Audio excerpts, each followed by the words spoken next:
নববর্ষের প্রথম দিনে ব্যবসায়ীদের হালখাতা উদযাপন একটি পুরনো রীতি। গেল বছরের দেনা পাওনা মিটিয়ে হিসাবের নতুন খাতা খোলাই হালখাতার উদ্দেশ্য। আর তাই বিশেষ এই খাতা তৈরি এবং বেচা কেনার ধুম পড়েছে বরিশালে। তবে এবার শুধু ব্যবসায়ীরা নয়, বকেয়া কর আদায়ে সরকারিভাবেও করা হচ্ছে হালখাতা।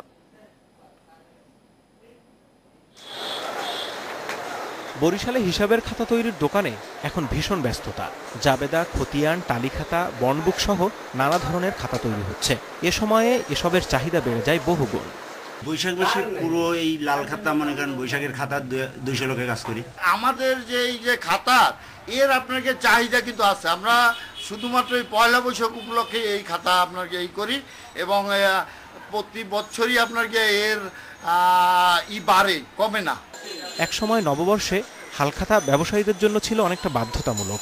এখন এর চল একটু কমেছে। ব্যবসায়ীরা বলছেন, হিসাব রাখার আধুনিক মাধ্যম আসলেও বিকল্প হিসাবে খাতার উপর ভরসা রাখছেন অনেকে। কিনতে এসে অনেকে হিসাব রাখে, এটা হিসাব রাখতে সুবিধা হয়, দুর্নীতি হয় না খাতাটায়। কিন্তু কম্পিউটারে তো দুর্নীতি করতে পারে, ওটা হিসাব এদিক দিয়ে ওদিক করতে পারে, লেখা মুছতে ফেলাই লগ লগ করে ফেলাইতে। আর খাতাটায় তো লেখা থাকলে ওটা এত মুছতে গেলেও ধরা পড়ে যায়, ফ্লুইড লাগাইলেও ধরা পড়ে। তবে এবার হালখাতা আর লাল খাতায় সীমাবদ্ধ নেই। সরকারিভাবে দেশের বিভিন্ন জায়গায় আজ হালখাতার আয়োজন করেছে জাতীয় রাজস্ব বোর্ড। বকেয়া কর আদায়ে দাওয়াতপত্রও পাঠানো হয়েছে করদাতাদের কাছে। চেয়ারম্যান স্যারের একটা অভিনব আইডিয়া, নতুন আইডিয়া, যেটা সর্বমহলে প্রশংসিত হচ্ছে। তো সেটার মাধ্যমে আমরাও চাচ্ছি যে একটা সৌহার্দ্যপূর্ণ পরিবেশে আমাদের যে বকেয়াটা সেটাও করদাতার স্বতঃস্ফূর্তভাবে এগিয়ে আসুক।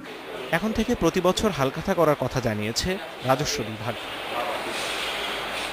Independent news desk.